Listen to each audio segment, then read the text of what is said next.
भारत में न्यायपालिका से हम लोग का प्रश्न स्टार्ट हुआ। पहला जो प्रश्न है कि निम्नलिखित में से कौन भारतीय संविधान का जो अभिरक्षक है, यहाँ पर जो अभिरक्षक जो है कौन है, तो इसके अभिरक्षक होते हैं भारत का उच्चतम न्यायालय। कौन? भारत का उच्चतम न्यायालय। अगला प्रश्न है कि भारत में न्यायपालिका के कितने स्तर हैं, तो न्यायपालिका के स्तर पूछा गया है, 3 स्तर हैं।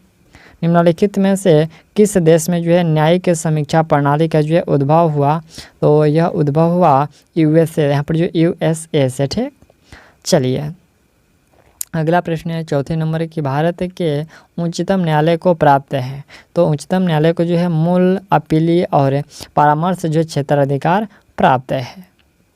अगला 5वां प्रश्न है कि जनहित याचिका दायर की जा सकती है, तो यह जो याचिका होती है सर्वोच्च न्यायालय, यहाँ पर उच्च न्यायालय और सर्वोच्च न्यायालय, हाई कोर्ट और सुप्रीम कोर्ट दोनों में जो ही दायर की जा सकती है जनहित याचिका। अगला है कि सर्वोच्च न्यायालय ने भारतीय संविधान के बुनियादी ढांचों का जो सिद्धांत डॉट में प्रस्तावित किया था, तो यह प्रस्तावित किया था केशव नंद भारती केस में। भारत में उच्च न्यायालयों की संख्या कितनी है, तो उच्च न्यायालयों की संख्या जो है 25 है। अगला प्रश्न है उससे 8वां प्रश्न है, यह प्रश्न है कि जनहित जो याचिका PIL से क्या तात्पर्य है, तो इससे तात्पर्य है कि किसी व्यक्ति द्वारा अदालत में जनहित में लाया गया मुकदमा को ही जनहित याचिका कहते हैं। अगला प्रश्न है कि भारत में उच्चतम न्यायालय का न्यायाधीश नियुक्त होने के लिए निम्नलिखित में से कौन सी जो अर्हता अनिवार्य नहीं है, तो इसके लिए जो यहाँ पर आयु कम से कम जो 35 वर्ष होना चाहिए। क्या होगा इसमें प्रश्न है कि कौन सा जो है भारत में उच्चतम न्यायालय का न्यायाधीश नियुक्ति होने के लिए जो है निम्नलिखित में से कौन सा अर्हता नहीं होगा, तो आयु जो है कम से कम 35 वर्ष, ये गलत है। ठीक, बाकी जो है भारत का नागरिक होना चाहिए, 2 या 2 से अधिक जो है उच्च न्यायालयों में कम से कम जो है 10 वर्ष तक जो है अधिवक्ता रह चुका हो, और वह एक जो है यहाँ पर जो है पारंगत यहाँ पर जो विधेयता होना चाहिए।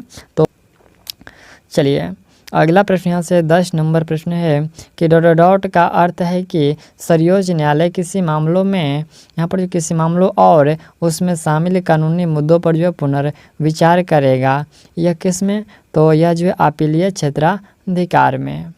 जनहित याचिका के विकास का श्रेय जो है किसे दिया जाता है, तो यह दिया जाता है न्यायमूर्ति PN भगवती एवं कृष्ण अय्यर को दिया जाता है जनहित याचिका के विकास का श्रेय। अगला पॉइंट 12 नंबर है, यह प्रश्न है कि निम्नलिखित में से किसका संबंध उच्चतम न्यायालय की यहाँ पर जो सलाहकारी अधिकारिता से है, तो इसमें से जो कानून अथवा तथ्यों के बारे में राय मांगने वाले जो भारत के राष्ट्रपति हैं, इनका जो यहाँ पर प्रश्न है कि जो निम्नलिखित में से किसका संबंध उच्चतम न्यायालय की सलाहकारी अधिकारिता से है, तो कानून अथवा जो तथ्यों के बारे में राय मांगने वाले जो है राष्ट्रपति, भारत के जो है राष्ट्रपति से राष्ट्रपति का संबंध है उच्चतम न्यायालय की सलाहकारी अधिकारिता से। अगला प्रश्न यहाँ से 13 नंबर है, यह प्रश्न है कि भारत में जो जनहित याचिका सर्वप्रथम किस मामले में जो है स्वीकार की गई थी, तो यह स्वीकार किया गया था वहाँ पर हुस्न आरा खातून बनाम स्टेट ऑफ बिहार के जो है मामलों में स्वीकार किया गया था।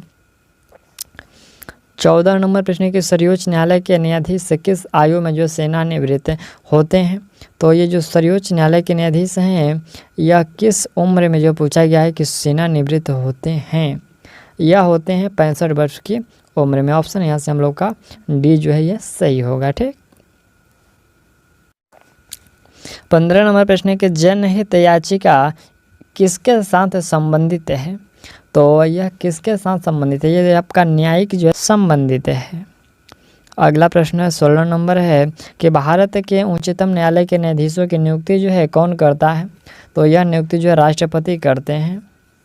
अगला प्रश्न हम लोग का यहाँ से सूची 1 तथा सूची 2 को सम्मिलित कीजिए तथा सूचियों के नीचे दिए गए कूट से सही उत्तर का चयन कीजिए। एक तरफ सूची 1 है और एक तरफ सूची 2 है, तो इसमें हम लोग का जो एक गोलकनाथवाद है, यह जो गोलकनाथवाद है तो यह कब 1967 में बैंक राष्ट्रीयकरण, बैंकों का जो राष्ट्रीयकरण यह 1969 में हुआ था। प्रीवियस यहाँ पर जो प्रीबी पस उन्मूलन, प्रीवी पल्स जो उन्मूलन है तो यह कब हुआ था? यह हुआ था 1971 में। और केशव नंद जो भारतीयवाद है तो यह हुआ था केशव नंद भारतीयवाद, यह हुआ था 1973 में। और मिनवा यहाँ पर जो है मिनवा मिल्स वाद, यह हुआ था 1980 में। ठीक, याद रखिएगा। उसका मिलान आप लोग एक बार देख लीजिए। और कूट भाषा में देना है तो कूट भाषा में ऑप्शन यहाँ से हम लोग का डी सही होगा। अगला प्रश्न है कि जिला न्यायाधीश की नियुक्ति किसके द्वारा की जाती है? तो ये नियुक्ति दोस्तों राज्यपाल द्वारा, यहाँ पर जो राज्यपाल द्वारा राज्य के उच्च न्यायालय के परामर्श पर जो है की जाती है जिला न्यायाधीश की नियुक्ति। अगला प्रश्न यहाँ से 18 नंबर प्रश्न है। 19 नंबर प्रश्न की कोलकाता में उच्चतम न्यायालय की जो स्थापना ये किस अधिनियम के अंतर्गत की गई? तो यह क्या गया था 1773 की जो है रेगुलेटिंग एक्ट के तहत किया गया था। वर्तमान में भारत में कुल कितने उच्च न्यायालय स्थापित हैं? तो कुल उच्च न्यायालय जो है 25 स्थापित है वर्तमान में। अगला प्रश्न 21 नंबर है कि निम्नलिखित भारतीयों में से किसके अंतर्गत अंतर्राष्ट्रीय जो है न्यायालय के अध्यक्ष के रूप में कार्य किया? प्रश्न है कि किसने जो है अंतर्राष्ट्रीय न्यायालय के अध्यक्ष के रूप में कार्य किया? तो यह किया गया है न्यायमूर्ति नागेंद्र सिंह के द्वारा। अगला पॉइंट यहाँ से 22 नंबर है। प्रश्न के निम्नलिखित में से भारत में जो यहाँ पर भारत में एक उच्च न्यायालय के विषय में क्या सही नहीं है? तो इसमें सही नहीं है कि उच्च न्यायालय के न्यायाधीश की नियुक्ति जो है राज्यपाल करता है, यह गलत है। द्वितीय, अपील उच्च न्यायालय के अपीलीय क्षेत्र अधिकार में है। दूसरा है कि उच्च न्यायालय के प्रत्येक जो न्यायाधीश की नियुक्ति राष्ट्रपति करता है, सही है। उच्च न्यायालय के जो लोकहित यहाँ पर जो लोकहिवाद से संबंधित आवेदन स्वीकार कर सकता है, ये सभी सही है, सिर्फ तीसरे को छोड़ करके। अगला प्रश्न यहाँ से 23 नंबर है कि उत्तरांचल राज्य बनाम बलवंत सिंह चौफाल मामला ये कब प्रकाश में आया? तो यह मामला जो है 2010 में प्रकाश में आया। उच्च न्यायालय की परामर्श जारी करने की जो शक्ति के अंतर्गत कौन से जो है अधिकार आता है या फिर आते हैं?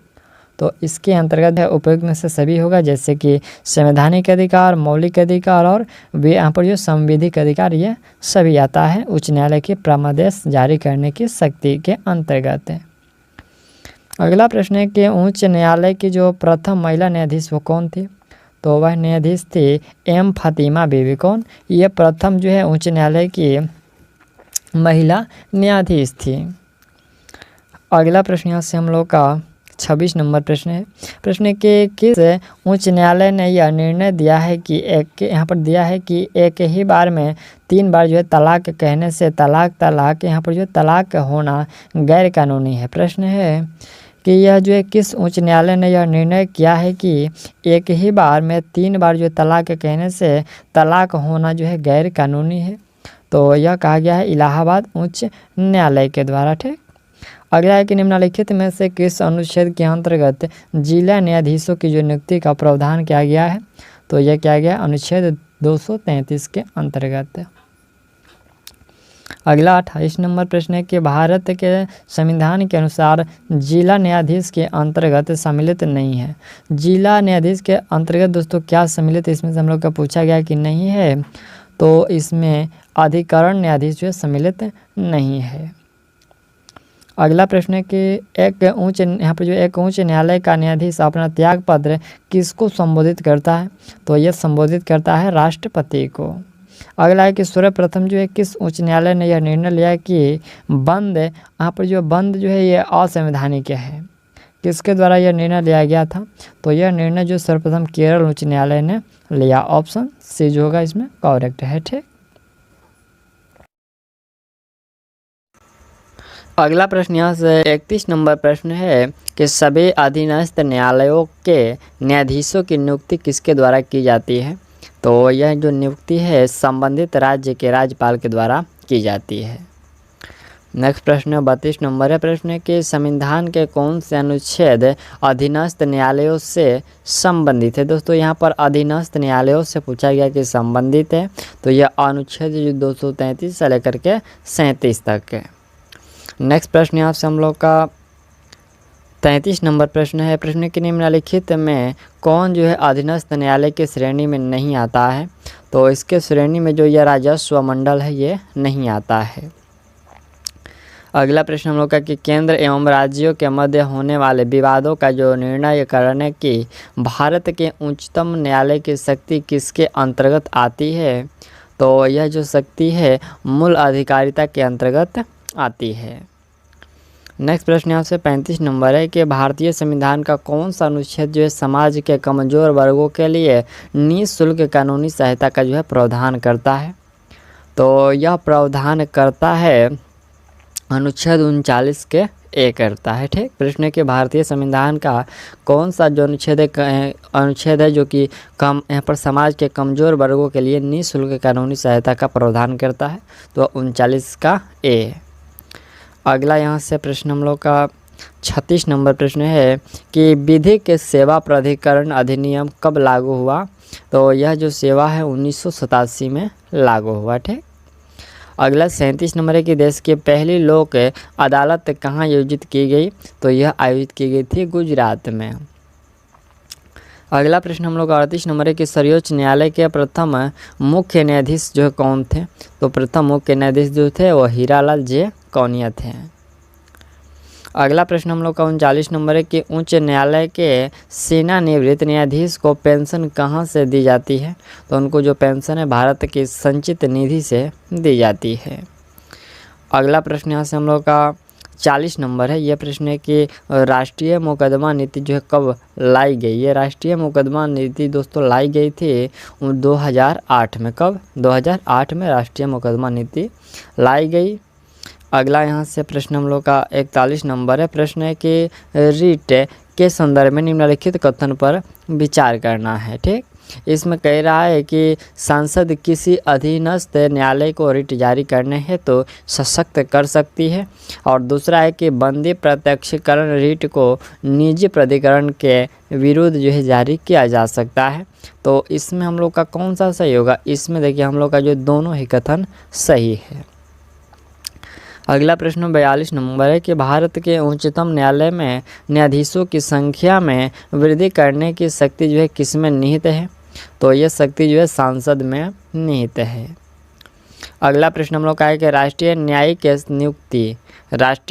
नियुक्ति आयोग अधिनियम जिसे सर्वोच्च न्यायालय द्वारा निरस्त कर दिया गया, निम्नलिखित में से किस संविधान संशोधन अधिनियम द्वारा यह लाया गया था? तो यह दोस्तों लाया गया था 99वां संविधान संशोधन के द्वारा लाया गया था। अगला प्रश्न 44 नंबर है कि मूल अधिकारों का संरक्षण करना किस न्यायालय के क्षेत्राधिकार में आता है? तो यह आता है सर्वोच्च न्यायालय और उच्च न्यायालय जो दोनों के क्षेत्र में आता है। अगला प्रश्न के निम्नलिखित कथन पर आपको विचार करना है। पहला कि सर्वोच्च न्यायालय के न्यायाधीशों के वेतन एवं भत्ते संसद में मतदान के अधीन होते हैं। दूसरा है कि सर्वोच्च न्यायालय का सेवानिवृत्त न्यायाधीश भारतीय क्षेत्र के अंदर किसी भी न्यायालय में जो वकालत नहीं कर सकता है। तो इसमें जो होगा केवल 2 होगा। यहाँ पर जो हम लोग का सही है केवल जो है 2 जो है सही है, और सर्वोच्च न्यायालय के जो न्यायाधीश के वेतन एवं भत्ते जो संसद में मतदान के अधीन होते हैं ये आपका गलत है। ठीक, चलिए अगला प्रश्न यहाँ से हम लोग का यह 46 नंबर प्रश्न है। प्रश्न कह रहा है कि राष्ट्रपति किसी एक उच्च न्यायालय के किसी न्यायाधीश का किसी दूसरे उच्च न्यायालय में स्थानांतरण निम्नलिखित में से किसके परामर्श से करेगा? तो यह किसके परामर्श से करेगा पूछा गया, तो सर्वोच्च न्यायालय के मुख्य न्यायाधीश के परामर्श से करेगा। अगला प्रश्न हम लोग का है कि यहाँ पर जो फौजदारी कानून के संबंध में निम्नलिखित कथन पर विचार कीजिए। पहला है कि इसमें ऐसी क्रियाओं को सम्मिलित किया जाता है जिनको कानून अपराध यहाँ पर माना जाता है, जैसे चोरी, दहेज के लिए जो है यहाँ पर जो प्रताड़ना और हत्या इत्यादि। दूसरा है कि इसके अंतर्गत जो प्राथमिकी दर्ज होने पर पुलिस जांच करती है और अदालत में जो है केस दर्ज कराती है। तो इसमें हम लोग का तीसरा है कि इसके अंतर्गत जो है दोषी व्यक्ति को जुर्माने या फिर जेल या दोनों की जो है सज़ा दी जा सकती है। तो इसमें हम लोग को देखना है कि कौन सा जो कथन सत्य है। तो इसमें दोस्तों हम लोग का जो कथन है ये तीनों जो है स्टेटमेंट है ये बिल्कुल सही है। ठीक, ये फौजदारी कानून के संबंध में ऑप्शन यहाँ से हम लोग का डी जो है सही होगा। और अगला प्रश्न यहाँ से हम लोग का 48 नंबर है। प्रश्न है कि संविधान के किस अनुच्छेद के प्रावधानों के अंतर्गत 2 या 2 से अधिक राज्यों के लिए एक के साझे उच्च न्यायालय की जो है स्थापना की जा सकती है? यह किस अनुच्छेद में वर्णित है? तो यह अनुच्छेद 231 में वर्णित है। यहाँ पर जो PIEL को अन्य किस नाम से जाना जाता है? तो इसको अन्य जो है यहाँ पर सामाजिक हित याचिका और सामाजिक क्रिया याचिका, यहाँ पर है सामाजिक हित याचिका और सामाजिक क्रिया याचिका, इनको जो है दोनों रूप में जो है जाना जाता है, दोनों नाम से। ठीक, ऑप्शन सी होगा। अगला प्रश्न हम लोग का यहाँ से 50 नंबर प्रश्न है। प्रश्न कह रहा है कि भारतीय न्यायिक व्यवस्था के संदर्भ में निम्नलिखित कथन पर विचार कीजिए। पहला है कि न्यायपालिका लोकतंत्र, यहाँ पर जो लोकतांत्रिक राजनीतिक के संरचना का भाग है। दूसरा है कि भारतीय संविधान द्वैध न्यायिक व्यवस्था की स्थापना करता है। और तीसरा है कि भारतीय न्यायिक व्यवस्था भारत शासन अधिनियम 1935 में जो है ग्रहण की गई। तो इसमें कौन सा कथन सही है? इसमें दोस्तों जो है केवल 1 और 3 सही है, दूसरा जो है गलत है। ठीक, सही है कि न्यायिक जो यहाँ पर न्यायपालिका जो है लोकतांत्रिक राजनीतिक संरचना का भाग है। और तीसरा है कि भारतीय न्यायिक व्यवस्था भारत शासन अधिनियम 19